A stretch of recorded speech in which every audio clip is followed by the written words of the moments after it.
امیر المومنین امام علی علیہ السلام نے فرمایا، ایک نابینا شخص حضرت فاطمہ کے دروازہ پر آیا اور اندر آنے کی اجازت چاہی۔ بی بی فاطمہ پردے کے پیچھے چلی گئیں۔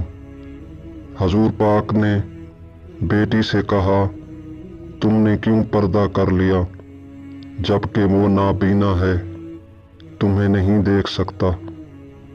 بی بی زہرا نے فرمایا، اگر وہ مجھے نہیں دیکھ سکتا تو میں اسے دیکھ سکتی ہوں، اور ممکن ہے کہ وہ میرے جسم کی بو سونگھ لے۔